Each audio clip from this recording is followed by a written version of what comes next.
So you've had everybody coming out here and kind of playing the game, giving it a try out. So what's been the reaction so far to what everybody's been playing? So the reaction's been really great. Well, we just announced a couple of months ago, right before E3, with Guardians of Middle-earth, and so bringing it down here to Comic-Con has been very exciting for us. You know, we're talking to sort of a different, almost a different fan than we would normally see at these game shows. The reaction's been really terrific. With Guardians, we're really trying to bring a brand new competitive experience to the online console space. And so to see people of all different stripes, people who have never tried an online, MOBA-style game, to really almost pro players come in, and everybody seems to get it. They learn it quickly, and then they realize the strategic depth behind it. So the reaction has just been fantastic. So for those who don't know what a MOBA is, what in the world is a MOBA? Right. So a MOBA stands for Multiplayer Online Battle Arena. Really what it is, it's a kind of a new competitive experience, very popular on PC the last couple of years. And at its root, the game is pretty simple. It's teams of 5 going against each other on a mirrored map. So in our case, we have a 3-lane map. Each team has one base on their side, and the object is to defend your base and destroy their base. Well, everybody controls a specific guardian in the game. So it's really simple on the surface. Protect yours, destroy theirs, but the depth that comes from the teamwork and the competition and learning the strengths and weaknesses of the Guardians is really the meat of the game.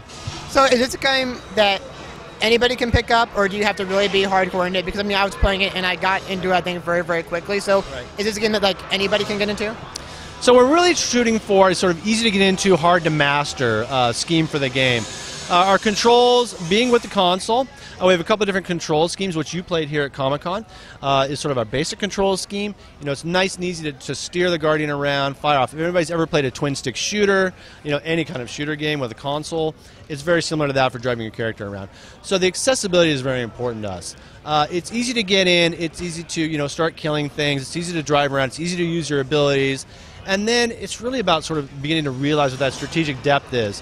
For us, it's get in, learn the Guardian, learn how to control, you think about that. Once you get an idea of that, you start to think about your team. Who's with me? What other Guardians are playing with me?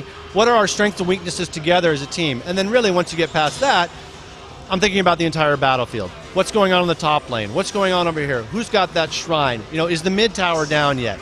And so you really begin to expand and consider the entire scope of the strategy that goes behind it. So, in a kind of similar but not quite the same question, for people who aren't Lord of the Rings fans, will they still be able to get in this game and enjoy it? Or are you going to have to be like a hardcore fan of the mythos and everything in order to get anything out of it? No, absolutely not. One of the great things about being part of the Warner Brothers family is that we were able to use the Middle-earth licenses, working with Peter Jackson and Weta, working with Middle-earth Enterprises. Because it's such an iconic, the granddaddy of all fantasy, everybody has some familiarity with it. But you certainly don't have to be a huge fan or even a fan of it at all to get into this sort of game. This type of game is really just about that's competitive experience. And so if you like online games, if you want new competitive experiences on the consoles, it's really a game for you. Because all the Guardians themselves have sort of unique abilities and talents within the game, it's really more about learning what your play style is and then finding the tools to make that work. So no, you don't have to be a huge fan of Lord of the Rings. It's great if you are. I think we have a lot to offer for people like that. You get to see iconic characters, Gandalf, Sauron, and even characters from way deep into the mythos and the story that we pulled from way deep in the lore to sort of create little stories for them as well. So obviously a game like this really is based around that multiplayer aspect. Otherwise there wouldn't be a game. So what are the options going to be for going online and playing this against other people? Yeah. So we're coming out this fall. We're going to be on XBLA and PSN, so Xbox and PlayStation both.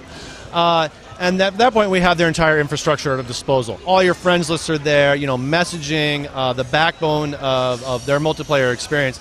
So getting into the game and finding a multiplayer game just really couldn't be any easier. We have a ton of tutorials, first of all, to teach people, the basics. We also have skirmish modes, so they have, sort of safe environments to learn how to play and feel comfortable with it. And then getting in can be as simple as jumping in and hitting the quick match button. And we will find you the quickest, best game for your skill level right away. You can do custom games. You can invite nothing but your friends and mix and match. We have 3-lane maps, 1-lane map we're even going to ship with. So there's a plethora of ways to get into. But really, if it's just about, come in, hit a couple buttons, I'm playing the game, that's right there at the